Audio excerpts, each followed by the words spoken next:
Welcome to Positif, podcast inspiratif tentang audit investigatif. Yeah, yeah. Kenalin, kami dari tim Namo Universitas Udayana. Aku Erik. Aku Mega. Dan aku Andika. Dan kali ini kita akan bahas tentang masa sekolah. Banget dong.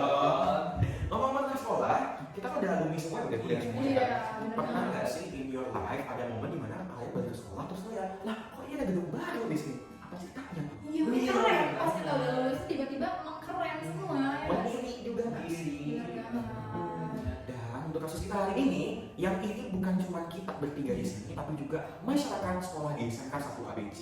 Nah, Kenapa? Ada yang denger nggak tuh beritanya? jadi dengar-dengar nih, SMK 1 ABC ini adalah sekolah yang mau mengadakan pembangunan gedung kelas baru, dan sumber dananya itu berasal dari dana alokasi khusus APBN dan juga APBD.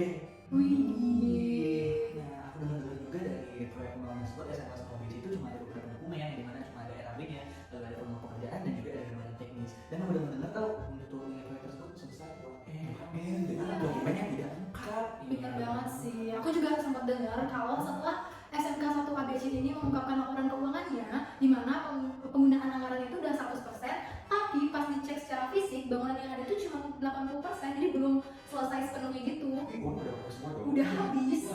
bulannya banget ya sih. Kenapa bisa kayak gitu ya? Kenapa ya? Mari kita cek tahu dalam 3, 2, 1.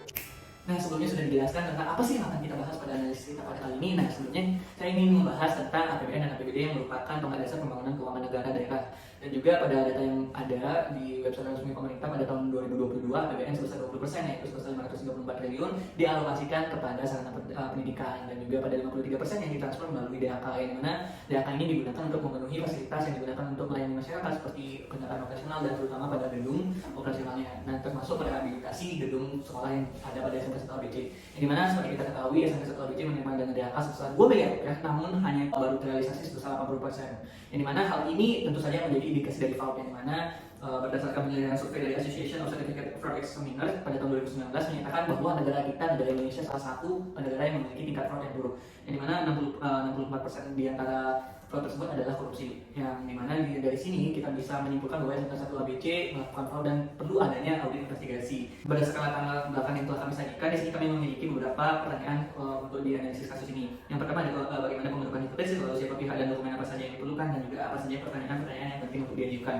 Nah, untuk mengembangkan hipotesis dan pertanyaan kasus kami, di sini kami melakukan penelaahan berbasis teori fraud pentagon, yang di sini teori ini memperluas dari teori fraud triangle. Nah, berdasarkan organisasi SCFI, fraud ini merupakan salah satu tindakan yang melanggar hukum karena dapat merugikan banyak pihak, yang mana berdasarkan SCFI sendiri terdapat 3 jenis fraud, yaitu fraud kecurangan laporan keuangan, fraud penyalahgunaan aset, dan juga korupsi. Lalu di sini kami juga menggunakan tinjauan peraturan untuk menunjang analisis kami, yang di sini ada 4, yaitu yang pertama ada Perpres nomor 12 tahun 2021, lalu ada peraturan LKPP nomor 3 tahun 2021, lalu ada peraturan LKPP nomor 12 2021, dan juga ada perangkat aturan penyokong, yaitu Juklak PUPR, lalu ada Dinisbos, dan juga Permendikbud nomor 18 tahun 2022. Ada hal yang kita ketahui dan juga hal yang tidak kita ketahui.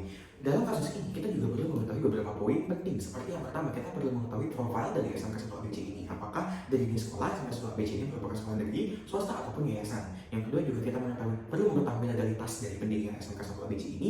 Dan yang terakhir, kita perlu mengetahui petunjuk tata kelola dan pengaturan keuangan di SMK 1 ABC. Di samping itu, kita juga perlu mengetahui mekanisme pengadaan barang jasa, rehabilitasi, dan pembangunan prasarana di SMK 1 ABC ini. Berdasarkan peraturan LKPP nomor 3 tahun 2021, terdapat 4 tipe pengadaan jasa kelola. Pengadaan jasa sekolah pembangunan gedung baru di SMK 1 ABC ini merupakan tipe yang mana? 1, 2, 3, atau 4. Kita perlu mengetahuinya untuk mengetahui pihak siapa saja yang terlibat di dalamnya, dan kita juga perlu mengetahui jangka waktu pelaksanaan sekolah serta tahun anggarannya. Di samping itu, terakhir kita perlu mengetahui kelengkapan laporan pertanggungjawaban yang dilaporkan, apakah sudah melengkapikan dalam pelaksanaan proyek atau sisa kurang pembiayaan anggaran, sehingga terdapat indikasi lain jika kedua hal ini sudah tercantumkan di sana. Nah, untuk rumusan hipotesis yang dapat kita lakukan menggunakan metode 5W2H. W yang pertama adalah uang. Secara umum, kasus pengadaan barang dan jasa berupa pembangunan gedung kelas baru di SMK 1 ABC ini diduga merupakan fraud dalam bentuk penyalahgunaan aset dan korupsi yang dapat merugikan negara. Dapat kita lihat dari penyalahgunaan aset, terdapat modus operandi berupa markup, pembelian aset yang tidak pernah terjadi, bahkan pindahan aset yang dapat saja terjadi pada kasus ini. Yang kedua, kita dapat lihat juga dari proses pengadaan yang sangat mencurigakan, di mana ini dapat terindikasi menjadi kasus korupsi.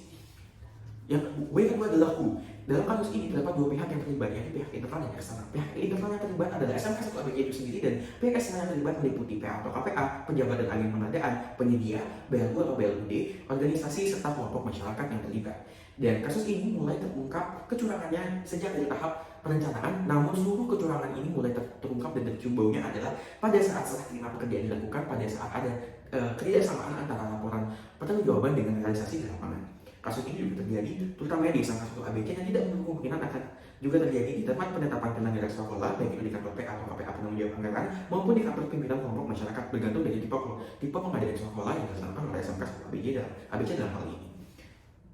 Kasus ini dapat terjadi berdasarkan teori Frank Pentagon, diantaranya disebabkan oleh 5 hal. Pertama, adanya arogansi, kedua, adanya kompetensi, ketiga, adanya peluang, tekanan, dan juga rasionalisasi dari berbagai pihak yang terlibat di dalamnya. Kasus ini juga dapat terjadi dengan beberapa modus operandi. Pertama, adanya kasus korupsi yang disebabkan oleh adanya tipe pengadaan swakalola yang dilaksanakan oleh SMK 1 ABC, di mana ini akan membuka peluang yang sangat besar bagi independensi SMK 1 ABC untuk melaksanakan pengadaan secara sendiri sesuai dengan keinginan dan sesuai dengan apa yang direncanakan oleh SMK 1 ABC, sehingga akan membuka banyak sekali peluang untuk terjadinya gratifikasi. Terlebih lagi kelengkapan berkas yang sangat minim tetap dilakukan penetapan oleh PA atau KPA, sehingga di sini memicu kecurigaan yang sangat besar adanya kerjasama antara PPK dan PP dan PA atau KPA untuk melakukan penetapan terhadap rencana pengadaan. Kemudian juga terdapat ketidakjelasan proses tender yang mungkin terjadi jika, dan ini juga akan membuka peluang terjadinya gratifikasi. Dan juga menurut Permendikbudristek nomor 18 tahun 2022, sistem pengadaan ini dilaksanakan di luar sistem PSP, yaitu pengadaan satuan pendidikan, sehingga minim dokumentasi dan juga pasti akan membuka peluang gratifikasi. Yang modus operandi kedua adalah adanya penyalahgunaan aset, di mana penyalahgunaan aset ini muncul dari adanya minim pengawasan dari awal hingga akhir. Bahkan pada saat flow of control di tengah-tengah pelaksanaan tidak dilaksanakan optimal oleh tim pengawas. Hal ini dapat dibuktikan dengan pada saat terakhir, pada saat serah terima pekerjaan dilakukan melalui laporan pertanggungjawaban belum direalisasikan secara penuh anggaran yang diberikan, padahal anggarannya sudah digunakan secara penuh, namun secara fisik pembangunan hanya mencapai 80%. Dan seberapa besar kerugian yang terjadi akibat kasus ini? Berdasarkan total pengadaan sebesar 2 miliar, terdapat 20% kerugian yang ditaksirkan sebesar 400 juta rupiah yang merugikan negara. Nah, kita nggak bisa nih nuduh tanpa adanya bukti. Untuk itu kita perlu mengumpulkan beberapa bukti untuk memastikan ada atau enggaknya kasus fraud di SMK 1 ABC ini. Nah, gimana sih caranya kita mengumpulkan bukti? Kita dapat melaksanakan pemeriksaan fisik, observasi, inspeksi dokumen, dan juga wawancara. Di sini kita sudah mengumpulkan beberapa dokumen dan juga pihak-pihak yang diduga terlibat dalam proses pengadaan di SMK 1 ABC ini. Dimana kita bisa bahas pertama dulu dari proses perencanaan pengadaan. Pihak yang terlibat di sini dimulai dari pengguna anggaran hingga pejabat pelaksana teknis kegiatan. Lalu yang kedua, di proses pelaksanaan pemilihan, pihak yang terlibat itu dimulai dari pengguna anggaran hingga penyedia barang. Di proses yang ketiga, yaitu proses pelaksanaan pekerjaan, pihak yang terlibat meliputi pejabat pelaksana teknis kegiatan hingga panitia pemeriksa hasil pekerjaan. Nah, ada pun pertanyaan yang sudah kita susun untuk masing-masing responden untuk mengungkap fakta-fakta yang terjadi dalam kasus pengadaan di SMK 1 ABC ini, yaitu yang pertama, pada proses perencanaan pengadaan, pertanyaannya berfokus pada proses penyusunan rencana pengadaan, dokumen yang dilampirkan dalam proses pengajuan, dan juga pihak-pihak yang terlibat di dalamnya. Lalu yang kedua, pada proses pelaksanaan pemilihan, pertanyaannya difokuskan pada proses pemilihan dan penentuan harga kontrak. Lalu di proses yang terakhir, yaitu proses pelaksanaan pekerjaan, pertanyaannya difokuskan apakah pekerjaan sudah dilakukan sesuai dengan kontrak yang ditetapkan di awal, dan apakah ada indikasi kecurangan yang terjadi selama proses pengadaan tersebut. Nah, berdasarkan pada analisis kami, dapat ditarik kesimpulan bahwa kasus yang terjadi di SMK 1 ABC ini merupakan kasus penyalahgunaan aset dan juga korupsi yang merugikan negara, di mana dalam kasus ini melibatkan dua kelompok, yaitu dari pihak internal dari SMK 1 ABC dan juga pihak eksternal yang berasal dari luar SMK 1 ABC. Dan kerugian yang ditimbulkan dari kasus pengadaan di SMK 1 ABC ini mencapai 400 juta rupiah, di mana kerugian ini termasuk kerugian yang material, sehingga perlu dilaksanakan wawancara dengan berbagai responden. Nah, adapun saran kami terkait dengan kasus pengadaan di SMK 1 ABC ini ialah yang pertama, pembangunan gedung baru di SMK 1 ABC seharusnya dilaksanakan sebagai PBJ khusus, sehingga pencatatannya bisa dilakukan oleh sistem dan tidak manual lagi. Lalu yang kedua, proses pengawasan harus ditingkatkan lagi agar mewujudkan good governance. Nah, ini dia tadi pembahasan dari kami mengenai kasus SMK 1 ABC.